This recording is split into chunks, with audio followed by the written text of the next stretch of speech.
హల్లెలూయా. ఈ దిన వాక్యము యోం దెబెరిం 13వ తారీఖు 9వ నెల 2024వ సంవత్సరం. దేవుడు ఇస్తున్న చక్కటి మాట. అపోస్తలుల కార్యాలు 19వ అధ్యాయము 6వ వచనం. తర్వాత పౌలు వారి మీద చేతులుంచగా పరిశుద్ధాత్మ వారి మీదకి వచ్చెను.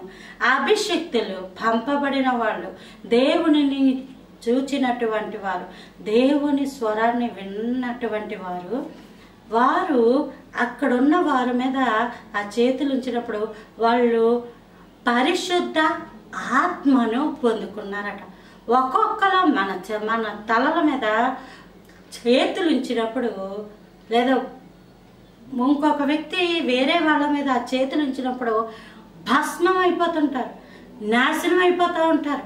పలానా ఓడి పెట్టేడ్రా బాబు నాకు ఇచ్చేయని అంటూ ఉంటారు. దారమటి వెళ్ళేది కింద పడ్డది, రోడ్డు మీద తీసి నేలకు తలకు పాముకున్నట్టు అయిపోయింది అంటారు. దరిద్రం వెంటాడింది అంటుంటారు. కాబట్టి ఈరోజు నీవు ప్రార్థన చేస్తూ దేవుడు నాతో మాట్లాడాడు అని దేవునితో ప్రత్యేకమైన అనుబంధం కలిగినట్టుగా ఉన్న నీవు నీ జీవితంలో ఎవరి మీద చేతులు ఉంచుతావో, కనీసం తల్లి తండ్రి వారి పిల్లల యొక్క తలల మీద చేతులు ఉంచినప్పుడు వాళ్ళ యొక్క ఆత్మ పరిశుద్ధమైపోవాలి, దేవుని ఆత్మలా మారిపోవాలి, పరిశుద్ధమైన జీవితాలు వచ్చేవాలి, దేవుని ఆత్మను పొందుకొని ఆత్మతో నింపబడి దేవుని కొరకు రోషంగా జీవించాలి.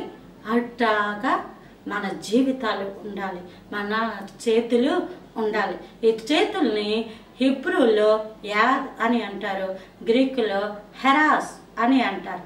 ఆమెన్.